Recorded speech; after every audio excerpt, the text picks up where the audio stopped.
I don't feel well. But I'm still starting a new series on my channel today, so you're welcome. Yo guys, Wingy here, and welcome to a brand new video, and as I say, a brand new series on my channel. And this series is going to be called Bucket List Movies. Everyone knows what a bucket list is. It's basically things to do before you die, whereas this series is going to be me watching a load of movies that I've been meaning to watch for a while now, and they're on my bucket list. Each episode, I'm going to be watching a movie that I have yet to see, that everyone is just like, you need to see this, or just a movie that I've wanted to see anyway. I'll be giving you my initial thoughts going into the movie, what I'm expecting from it, whether I'm expecting to like it, whether or not it is truly a bucket list movie that everyone needs to see. Then I'm going to go away and watch the movie. Then I'm going to come back and give you a quick review of what I think of the film and whether or not it truly deserves to be a bucket list movie. But before we get properly started today, guys, I just want to let you guys know that I have opened up my own Patreon page. The link will be in the description below, so if you want to support me in any way, shape or form on that, then please feel free, as there will be exclusive content on there every now and again for all of my Patreons. That is literally a Patreon exclusive, like it'll go on there and not YouTube. So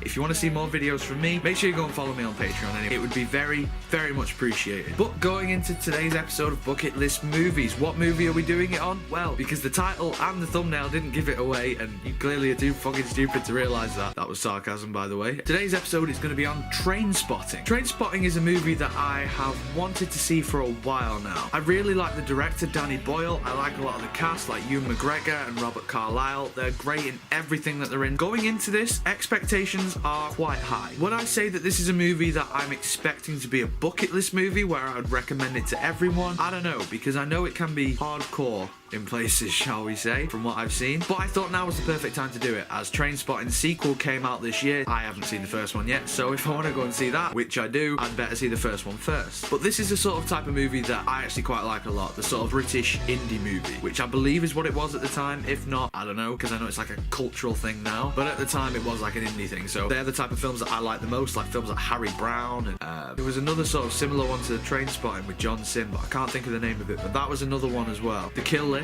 is also another one. So yeah, those sorts of movies I actually really enjoy. So going into this, I do have high expectations, but not like ridiculously high. Like if I were to give this a score before watching it, if that makes sense, I would give it a sort of a good out of 10. Oh, I have a rating system as well. That'll be in the description probably if I remember to do it. I don't know. Yeah, so I'm expecting this to be good, nothing special, and I'm not really expecting it to be a bucket list movie, but I am looking forward to it, as I say. So we'll just see how it is, and yeah, I'll catch you in a couple of hours, or 3 or 4 seconds really. So I'm gonna go away and watch the movie now.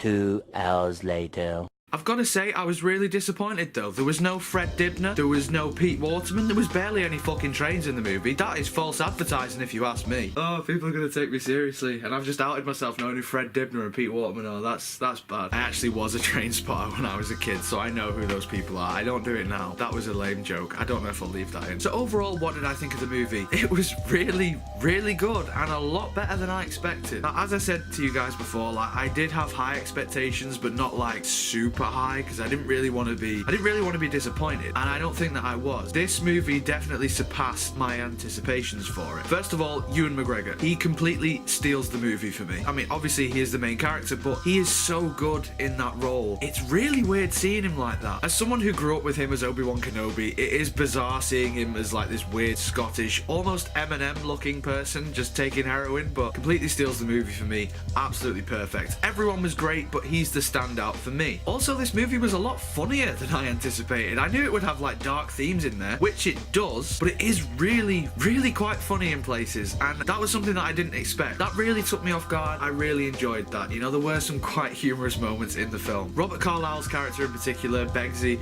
it was Beggsy, right? Robert Carlyle anyway. At first, I really, really liked his character, but as the as the movie went on, sorry, I'm ill. As the movie went on, I really started to dislike him. I think that was the intention. I don't know, but yeah, Robert Carlyle, he started off as hilarious, but gradually I was just like, you're an absolute bellend. The direction was excellent as well. Danny Boyle did a really, really great job with a lot of the shots that were in this film. The toilet sequence and the baby on the ceiling sequence, if you guys have seen it, you know what I mean. They were just mental sequences. Like the toilet in particular was, I believe that's the most iconic scene from the movie. Yeah, I can see why. It's bizarre, but it works. The baby freaked the fuck out of me though. I can't even lie. When I saw that baby and its head turn, I was just like, no, God no, fuck that. Right, I'm fucking off, because that is going nowhere near me. However, I do feel like this film needs multiple watches to fully appreciate it. I've only seen it the once now, just a few minutes ago. It's one of those movies similar to something like Donnie Darko, where you don't really get everything the first time you watch it, so multiple watches I would highly recommend for this film, and it's something that I actually want to do. I thought it'd be one of those movies where I'd watch it once, that was it. I actually really want to see it again. I mean, I've only just watched it recently, today, but I already want to watch it again, which is good. However, the movie isn't flawless, so I'm going to address some of the issues that I personally felt with the movie. First of all, it's quite jumpy. There were times in this movie where I didn't really know where I was, and I didn't really know where the characters were. The scenes just sort of move pretty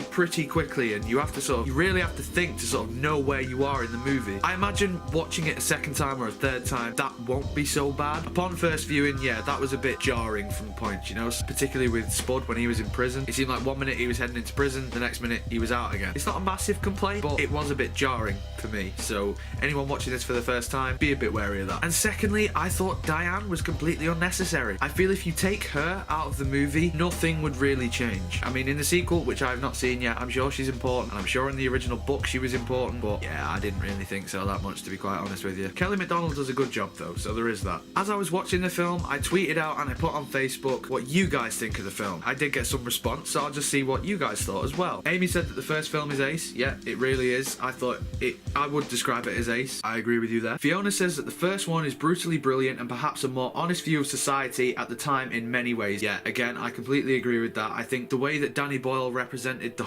come down off the heroin and all that kind of stuff, I think, yeah, that seems scarily accurate. Not from my experience, because I wouldn't know. I wouldn't. You're not going to believe me, but I don't. And my auntie says, shout out Auntie Anne, Renton, aka Ewan McGregor, is brilliant and it's a very thought-provoking film. Yeah, I agree with that as well. It is very thought-provoking. As I say, like, it is mixed in with dark humour as well, so that is something that I enjoyed. And also Megan said, who is my #1 fan, shout out Megan, the first one or both. I have to say though, Megan, I do agree, first one or both is exactly what I thought when I first saw the film. See, the thing is, she's just replying to the status where I said, what do you think of Trainspotting? And she's going to hate me for putting this in, because I'm sure she's going to reply later with what she actually thinks of it, but you haven't yet, and I'm filming it now, so I'm leaving this in. Sorry, Megan. Kind of, but not really. Final verdict though, guys. Is Trainspotting a bucket list movie? Yeah.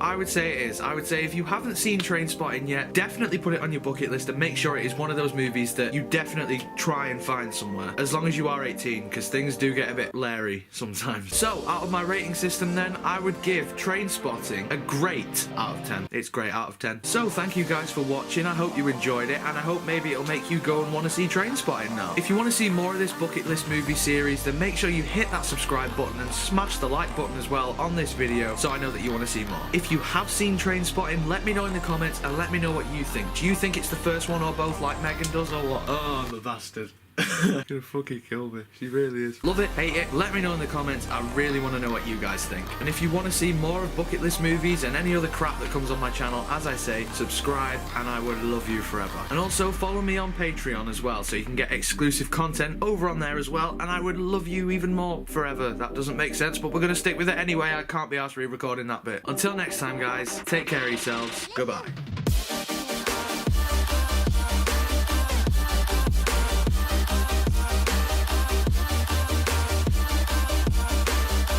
When I saw that baby and its head turn, I was like, no.